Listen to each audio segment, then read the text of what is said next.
with all the people you've worked with and helped, I'm 120 some episodes into this podcast, and I've interviewed a lot of founders, a lot of entrepreneurs that are founders. And usually I've always shared, a founder, and I'm one of those, has to have a teeny bit of narcissism, because you're saying, I can do this better than anybody else, or I wouldn't do it, right? I think I can do this better than the way it's being done, which is okay. A little bit is a little bit healthy, because it makes you take some risks that you may not normally take. But what I found over these 120 interviews, the ones that were with founders, and I'd love your thoughts on it, Jahmaal, is there always seems, almost always, I hate to use the word never always, but almost always, there is trauma, either capital T or lowercase t, but there's trauma in an entrepreneur's childhood or youth that has put a chip on their shoulder, made them like, I'm going to prove somebody wrong, I'm going to prove myself right, whatever it may be. And I would love to get your take and experience talking with the people that you help. And I think even driven, it doesn't have to be a founder, it could be a driven corporate executive. It seems that there's always kind of that trauma in the in the history books that has made them so driven. I'd love for you to speak to that. Oh man, I'd love to speak to it, because I work with a lot of founders. Yeah. Again, founders are leaders as well. So, Yeah.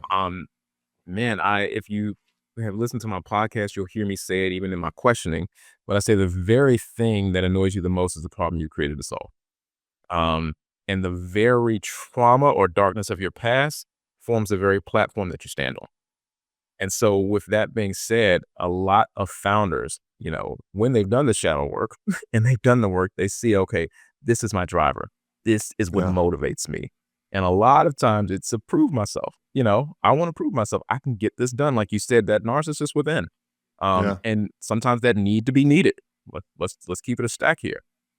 And so I've seen it even in myself. It's just like, okay, I think I could do that a lot better. Or if I was running the shop, this is how it'll be going.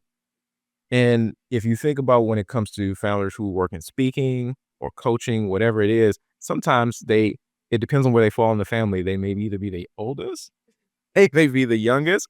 And at some point they either felt too responsible for the other siblings, or they felt like they were the one that wasn't heard, And when you dig into that, even if you dig into culturally, I do some contract work outside of my business, and I was sitting with one of the fellow contractors, and we were eating, and he ate so fast. And his name's Tech, and I was like, Tech, why did you eat that so fast? He's Korean, and I didn't know, that in the family, like when they eat, and he was the youngest sibling, you don't get anything if you don't eat. Like once the food comes out.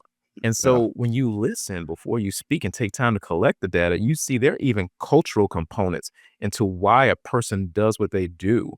It's not all Western, it's not all Anglo-Saxon, it's not all Black, white, or Hispanic. Like there are so many different components. The big part of listening to speak is that we're dealing with you holistically for who you are, not with some, oh, this is my coaching template. Now here's my positive psychology here. That's not effective. Yes, I said it. We're actually getting you results that matter to you, because one size doesn't fit all. And so we got to bring you into the gym. Like I can guarantee you, what are you about 6'2"? You look pretty tall. 6'4" with good posture. Okay. I'm 5'10". At my fittest, I'm a 32 waist. I can guarantee if you had a friend that's my height, he'll probably fit pants differently from me, because we got different body types. And so whatever it is, it has to be nuanced to that person's body type. And go back to your question. My goodness, for founders, that trauma response, a lot of times, a lot of businesses you see, this is going to sound really crass, is actually a trauma response. And that's not a bad thing, because that, as long as it's within the confines of, your why, like, why am I doing this? Because that's going to sustain you in the days where you feel like I can't do this anymore. Even when good revenue is coming in, it's like, I don't even want to do this anymore. What was my purpose for starting this? And when you can go back to the beginning, back to the foundation, and you see, okay, this is why I wanted to do this. This all makes sense. This is how I actually take what would have been an unguarded strength and a double weakness and turn it into a superpower. Emotional intelligence is really helping us deal with our own emotions, and then deal with other people with our, handling our emotions as we deal with other people. How has how have you seen with your clients technology, and everything is so scroll fast, swipe, and tech, we're always connected. It's 1,000 pieces of information, a minute coming at us. Have you seen technology impact the practice of emotional intelligence? Or maybe a leading question would be how much more important is it to have emotional intelligence in this day and age with saturation of technology? That's a perfect question, Roger. I want to be careful when I say this because both you and I are pretty direct. So Sure. sometimes when you're direct, you may cut in a way that's ineffective. But in the advent of where medical, the medical industry has gone, and where we're seeing a lot of us without even knowing are on the spectrum of autism, you know, Hmm. and may have a certain amount of ADHD or attention deficit disorder, and the different parts of neurodiversity. It's I think at least 6 to 11. We understand like why some of us are the way we are, but I want to actually frame of a little bit higher than that. There are some people who are claiming neurodiversity, and you just got TikTok brain. You need to turn off your phone and stop scrolling on YouTube shorts all day, because it is literally wiring your brain for deficit to attention. It is Mm, wiring your brain where you cannot sit still. Let's go back to mm, a time when, I'm 40, you're in your 50s. Let's go back to a time when we actually played outside, when yeah. you were fully, wherever you were there. You Yep. know, the brain functioned differently. So when it God, comes that's a to good point. emotional, Wherever you were playing as a kid, that's where you were. You were that's where you were. 100% there. Yeah. Yeah. A kid could be on a playground down the street out here in DC and literally be talking to someone in Japan, Yeah. just because of where technology has brought us. And it's hard, there's a redemptive side to that, but it's also a very destructive side to that. Sure. And so when it comes to EQ, EQ requires for you to slow down. It requires for you to actually pause and reflect, and respond.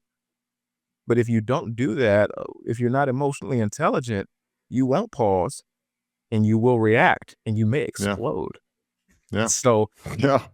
the onset of technology has, for those of us that adults from all ages that don't really know how to use it and manage ourselves with it, it is driving us to, I will use a very crass word that may have to get edited out, but mental masturbation. I want it now.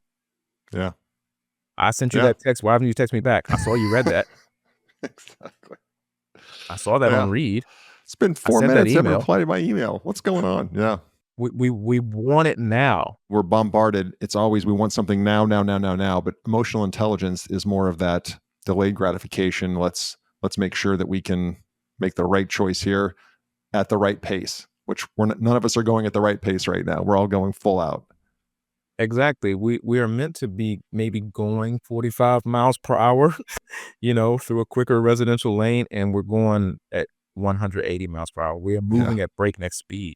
And because we're moving at breakneck speed, even in our businesses, whether you're an entrepreneur or in the upper part of your career, whether you're middle manager up to CEO, you are burning more bridges than you're building because you're destroying relationships. Oh, that's powerful. You're burning more bridges because you're burning those relationships, which is everything as a leader. That's it. Even Yeah. in networking one-on-one says this is a relationship. And when you're emotionally intelligent, you understand how to maintain that relationship and also maintain your integrity, because you have the capacity and the ingenuity to listen before you speak and to collect enough data so you make an informed response and not an uninformed reaction.